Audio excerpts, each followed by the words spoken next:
Hello students, welcome to my online chemistry class. Students, today we are going to discuss the last part of this chapter second of class 10th. Students, इससे पहले की video में हमने acid के बारे में पढ़ा, acid की प्रॉपर्टीज़ के बारे में पढ़ा, उनके यूज़ के बारे में पढ़ा।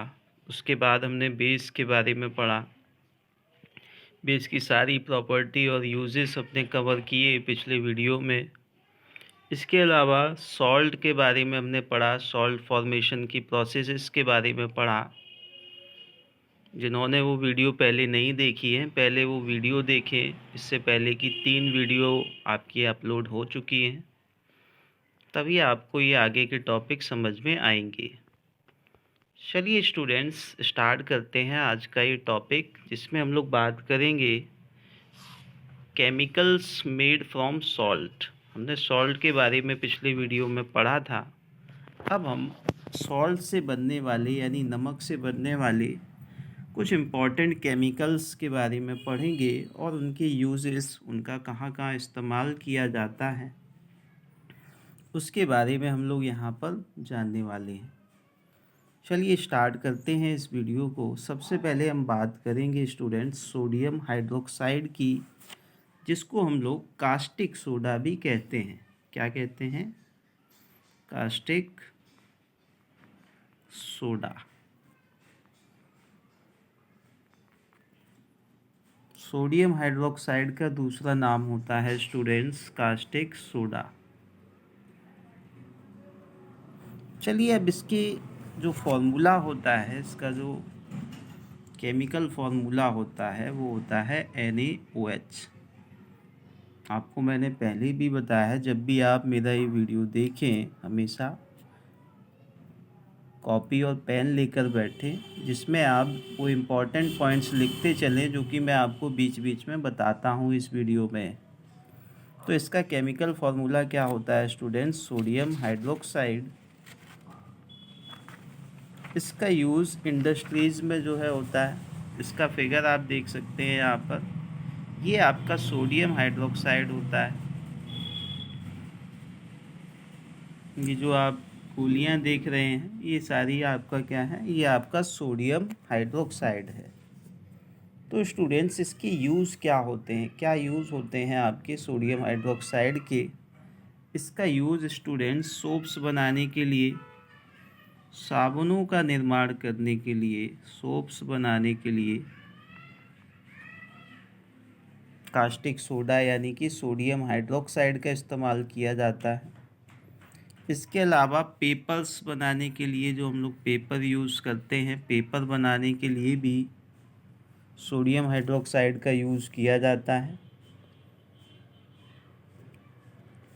सो स्टूडेंट्स, आई होप आपको ये समझ में आ गया होगा कि सोडियम हाइड्रोक्साइड क्या होता है, उसका केमिकल फॉर्मूला क्या है और उसके यूजेस कहाँ कहाँ होते हैं। तो चलिए चलते हैं, अब नेक्स्ट केमिकल के बारे में बात करते हैं, जो कि आपका सॉल्ट से बनता है। तो स्टूडेंट्स, नेक्स्ट आपका केमिकल है washing soda. Washing soda students, इसका जो केमिकल फॉर्मूला होता है वो होता है Na2।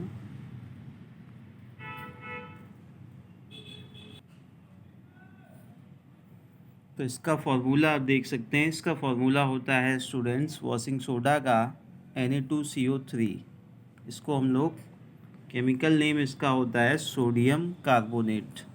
इसको हम लोग सोडियम कार्बोनेट भी बोल सकते हैं। तो स्टूडेंट्स, ये जो सोडियम कार्बोनेट है वॉशिंग सोडा, इसका हम लोग डिटर्जेंट में इस्तेमाल करते हैं, स्पेशली वॉशिंग के लिए। नाम से ही आपको समझ में आ रहा होगा, कपड़ों की धुलाई आदि के लिए इसका इस्तेमाल किया जाता है। वाटर को सॉफ्ट वाटर बनाने के लिए, यानी कि वाटर की जो जो हमारे नल से पानी निकलता है वो आपका होता है हार्ड वाटर, और इस हार्ड वाटर को सॉफ्ट वाटर में कन्वर्ट करने के लिए हम लोग किसका यूज़ करते हैं? वॉशिंग सोडा का। तो जो डिटर्जेंट जब आप पानी में मिलाते हैं, उसके बाद आप देखते हैं काफ़ी वाटर आपका स्मूथ हो जाता है, सॉफ्ट हो जाता है।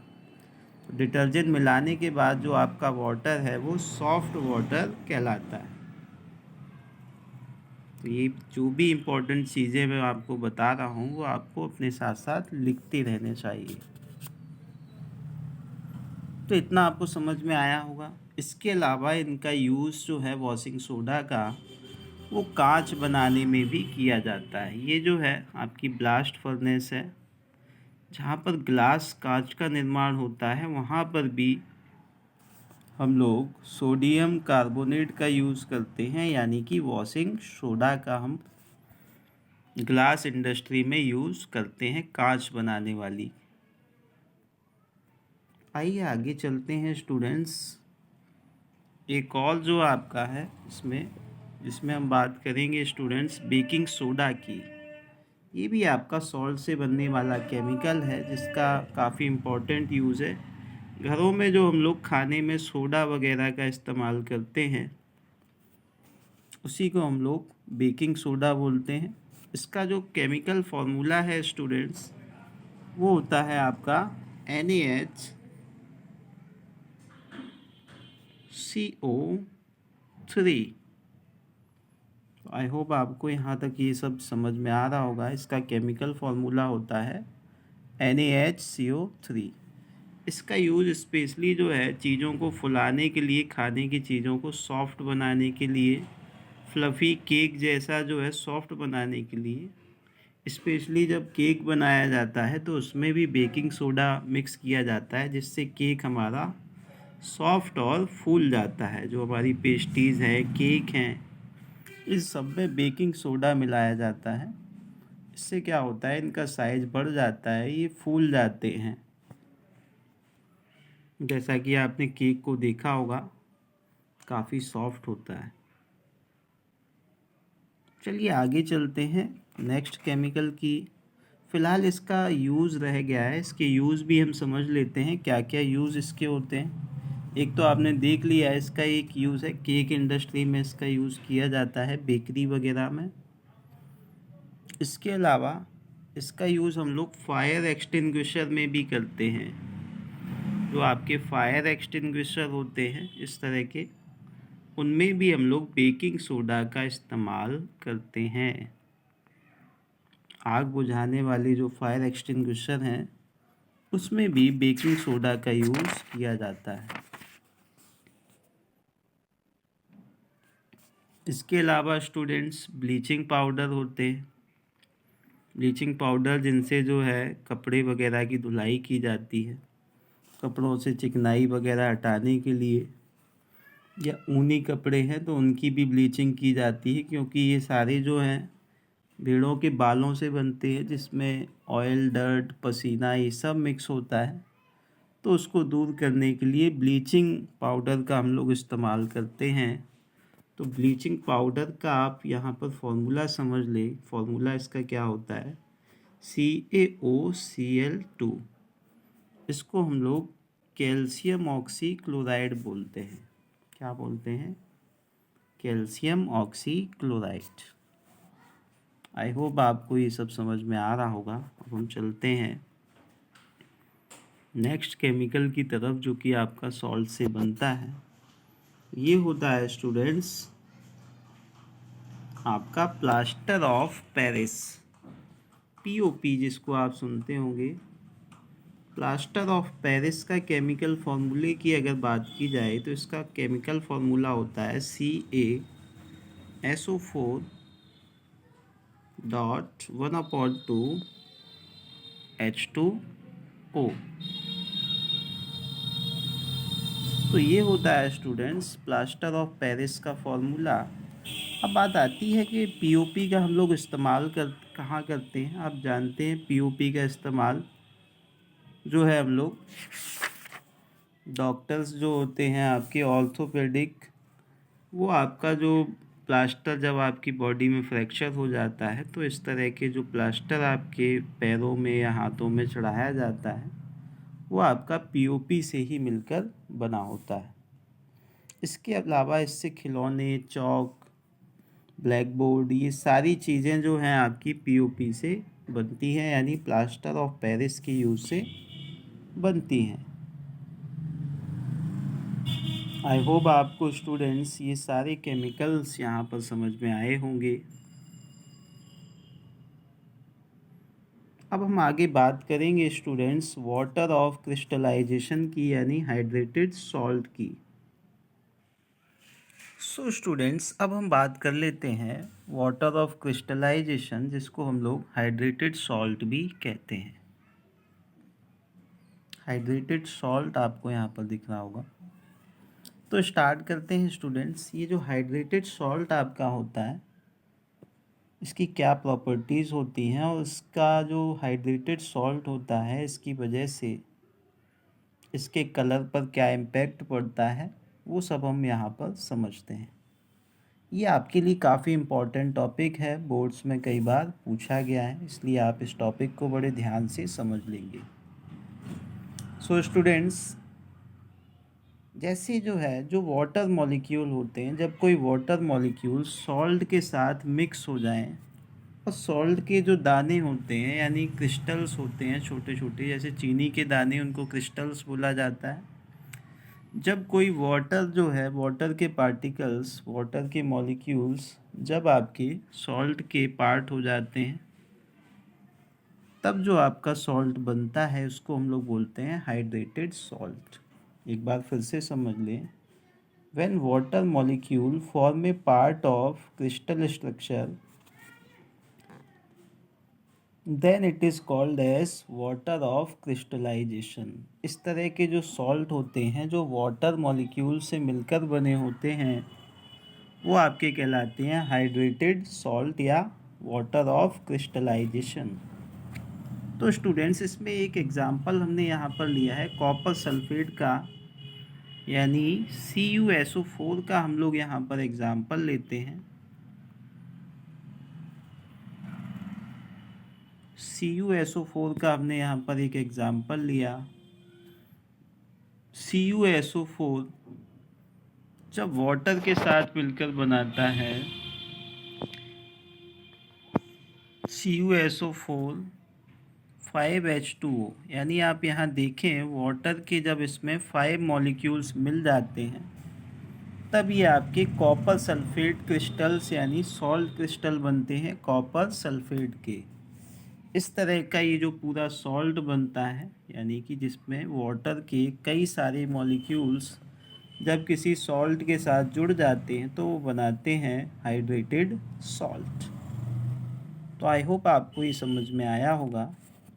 ये जो कॉपर सल्फेट क्रिस्टल्स हैं आपके, ये आपके एग्जाम्पल हैं हाइड्रेटेड सॉल्ट के। इसके अलावा कुछ और एग्जाम्पल हैं स्टूडेंट्स, उससे पहले मैं इसको रफ कर देता हूँ।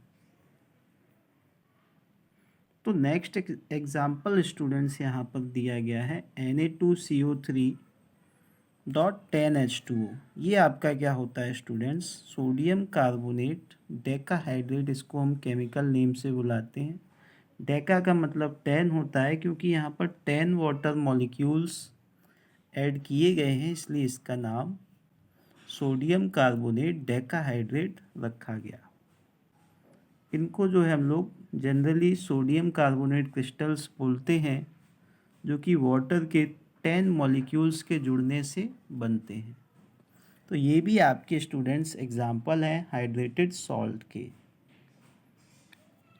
आई होप आपको यहाँ तक इतना समझ में आया होगा। चलिए चलते हैं नेक्स्ट स्लाइड पर। तो नेक्स्ट स्लाइड में स्टूडेंट्स और भी कुछ एग्जाम्पल हैं। इसमें कैल्शियम सल्फेट का हमने एग्जाम्पल लिया है। कैल्शियम सल्फेट क्रिस्टल्स की अगर हम बात करें तो उनका एग्जाम्पल भी हमने यहाँ पर लिया है। कैल्शियम सल्फेट के साथ जब आपके वाटर के 2 मॉलिक्यूल्स जुड़ जाते हैं तो आपके बन जाते हैं कैल्शियम सल्फेट डाइहाइड्रेट। इसके अलावा स्टूडेंट आयरन सल्फेट क्रिस्टल के साथ जब 7 मॉलिक्यूल्स ऑफ वाटर ऐड हो जाते हैं, तब ये आपके बनाते हैं आयरन सल्फेट हेप्टाहाइड्रेट। हेप्टा का मतलब स्टूडेंट होता है 7, यानी 7 जब वाटर के मॉलिक्यूल बनते हैं तो इसीलिए इसका नाम पड़ जाता है iron sulphate heptahydrate. I hope आपको यहाँ तक ये सब कुछ समझ में आ रहा होगा। अब हम स्टूडेंट्स नेक्स्ट स्लाइड में एग्जाम्पल्स से इस चीज़ को समझ लेते हैं ताकि बेटर तरीके से आप इसको समझ लें। वैसे आपको समझ में आ गया होगा। तो ये सारे स्टूडेंट्स एग्जाम्पल हैं। इसके अलावा अगर हम वाटर को अलग कर दें, अगर हम क्या करें, कॉपर सल्फेट का जो आपका क्रिस्टल्स थे, जो हाइड्रेटेड सॉल्ट्स बन रहा था कॉपर सल्फेट से, अगर हम वाटर को उसमें से बाहर निकाल दें तब स्टूडेंट्स क्या होगा। वाटर को बाहर निकालने पर आप देखें इस रिएक्शन में वाटर हम बाहर निकालेंगे कैसे, उसको गर्म करेंगे तो पानी भाप बनकर उड़ जाएगा, बचेगा केवल अकेला कॉपर सल्फेट। ये जो कॉपर सल्फेट है फिर इसका जो कलर है, जो कि पहले ब्लू हुआ करता था वाटर की प्रेजेंस में, अब हो जाएगा एकदम वाइट, और वाटर जो है आप देख रहे हैं वेपर की फॉर्म में ऊपर चला जाएगा। तो स्टूडेंट्स एक बात और आपको यहाँ पर पता चली, हाइड्रेशन की वजह से क्या होता है, जो सॉल्ट के क्रिस्टल्स हैं उनके कलर भी चेंज हो जाते हैं। जैसा कि हमने देखा पहले जब वाटर इसके साथ में था तो इसका कलर ब्लू था, और जैसे ही वाटर बाहर निकला इसका कलर कैसा हो जाता है, वाइट हो जाता है। तो आई होप आपको ये सब समझ में आ रहा होगा। अब हम चलते हैं नेक्स्ट स्लाइड पर, जिसको हम कॉपर सल्फेट के इस एग्जाम्पल को एक्सपेरिमेंटली हम यहाँ पर देखेंगे। तो स्टूडेंट्स इस फिगर में आप देख रहे हैं ये सारा सेटअप है जिसमें हम लोग क्या कर रहे हैं, ये आपका कॉपर सल्फेट सॉल्यूशन है CuSO4.5H2O, यानी कि ये आपका हाइड्रेटेड सॉल्ट है जिसको हमने यहाँ पर लिया है। अभी आप इसका कलर देखिए, इसका कलर कैसा है, ब्लू कलर आपको दिखाई दे रहा है।